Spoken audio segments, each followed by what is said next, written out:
Bonsoir à tous, nous sommes le mardi 8 mai. Au sommaire ce soir, le souvenir de l'éruption volcanique la plus meurtrière du XXe siècle. Le 8 mai 1902, la montagne Pelée déversait sa nuée ardente, tuant environ 30 000 personnes. Saint-Pierre commémorait le drame aujourd'hui. La commémoration également du 8 mai 1945. À Fort-de-France, la tradition a été respectée avec une cérémonie au monument aux morts en présence des officiels et d'un groupe d'élèves associés à l'événement.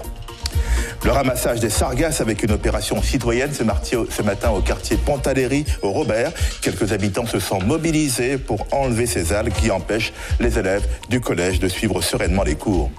Enfin, une grève de la faim pour dénoncer les discriminations dont sont victimes les musiciens antillais dans le milieu du jazz en France. Une grève de la faim débutée il y a 15 jours par le trompettiste guadeloupéen Franck Nicolas.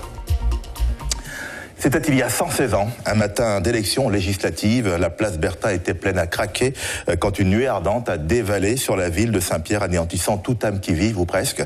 Ce matin, pour célébrer la terrible éruption de 1902, la commune a organisé plusieurs manifestations dans le cadre du Met de Saint-Pierre. Le musée était entièrement gratuit. Le reportage de Corinne Jean-Joseph et Marc Balsa. La place Bertha, cœur historique, coloré et joyeux de Saint-Pierre, à jamais témoin de l'une des catastrophes naturelles les plus meurtrières du XXe siècle. Le 8 mai 1902, peu avant 8 heures du matin, la montagne Pelée explose, tuant en moins de 3 minutes, en seulement 3 petites minutes, près de 30 000 personnes. 116 ans après, des commémorations assez timides sont organisées aux 4 coins de la ville.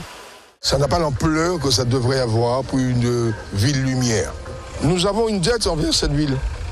On est un petit peu au cœur, hein. On pense au nombre de morts, de sinistrés, de disparus. C'est dur, hein. Une ville d'art et d'histoire aujourd'hui, en raison de ce 8 mai dramatique. Elle ne connaîtra que 3 survivants. Le plus connu, Siparis. Alors ce matin, pour rappeler ce jour noir, le petit musée de la ville était entièrement gratuit. Petits et grands étaient là pour des raisons diverses. Pour connaître qu'est-ce qui s'est passé. Il s'est passé en 1902 l'éruption volcanique a ravagé Saint-Pierre et Siparis et un autre ont survécu. Dans ma jeunesse, en fait, j'ai eu l'occasion avec l'école de visiter le site Saint-Pierre. Donc là pour moi c'est un rafraîchissement. C'est ma grand-mère qui m'avait raconté un petit peu qu'elle était toute jeune et elle est partie avec sa maman et ils ont marché jusqu'à Sainte-Marie. Avant l'éruption du 8 mai 1902, la communauté scientifique ignorait qu'un volcan pouvait exploser avec une nuée ardente déferlant à plus de 500 km/h sur une ville. La montagne Pelée est sans doute l'un des volcans les plus connus du monde. Même des enfants de la République tchèque en parlent.